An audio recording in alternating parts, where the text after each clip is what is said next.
शाम के 8 बज चुके थे और अब आर्यमन ने जैसा कहा था वो खुद उस लड़की से मिलने के लिए जाने वाला था। जागृति को आर्यमन के आलीशान विला में ही रखा गया था। इस आलीशान और खूबसूरत मल्टी स्टोरी विला में न जाने कितने रूम्स थे और इन्हीं में एक रूम में कैद किया हुआ था जागृति देशपांडे को। आर्यमन अभी अपने ऑफिस से घर आया ही था। विला में आते ही आर्यमन के कोट और उसके लैपटॉप बैग को एक सर्वेंट ने उसके हाथ से ले लिया। आर्यमन वहीं से अपनी शर्ट की स्लीव्स को अपनी कोहनियों तक फोल्ड करते हुए एक एक करके अपने कदम जागृति के रूम की तरफ बढ़ा रहा था। आर्यमन का चेहरा इस समय एकदम शांत था। जागृति के रूम की तरफ बढ़ते हुए अब तक उसने अपनी टाई को भी लूज कर दिया था। उसने रूम तक पहुंचते ही बाहर खड़े गार्ड्स को वहां से मूव होने का इशारा किया। दोनों ही गार्ड्स आर्यमन के ऑर्डर पर सर झुकाते हुए वहां से निकल गए। अब उस कॉरिडोर में आर्यमन के सिवाय कोई भी बचा नहीं था।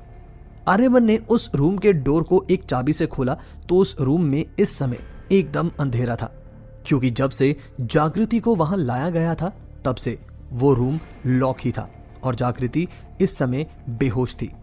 आर्यमन ने लाइट्स ऑन करने की बजाय अपने हाथ में लिए अपने फोन की तरफ फ्लैशलाइट ऑन की, जिसके साथ अब उसके कदम जागृति की तरफ बढ़ रहे थे। आर्यमन ने अब जाकर अपने मोबाइल की फ्लैशलाइट में जागृति के उस खूबसूरत चेहरे को देख लिया था। जागृति सुकून से उस बेहोशी के आलम में बेड पर बेसुध पड़ी थी। उसके बाल बिखरे हुए थे। असल में तो आज पहली बार आर्यमन ने जागृति को देखा था। आज से पहले तो उसने सिर्फ उसके बारे में सुना ही था। आर्यमन के मोबाइल की फ्लैशलाइट जागृति के चेहरे पर पड़ने पर उसके माथे पर सिलवटें आ चुकी थी।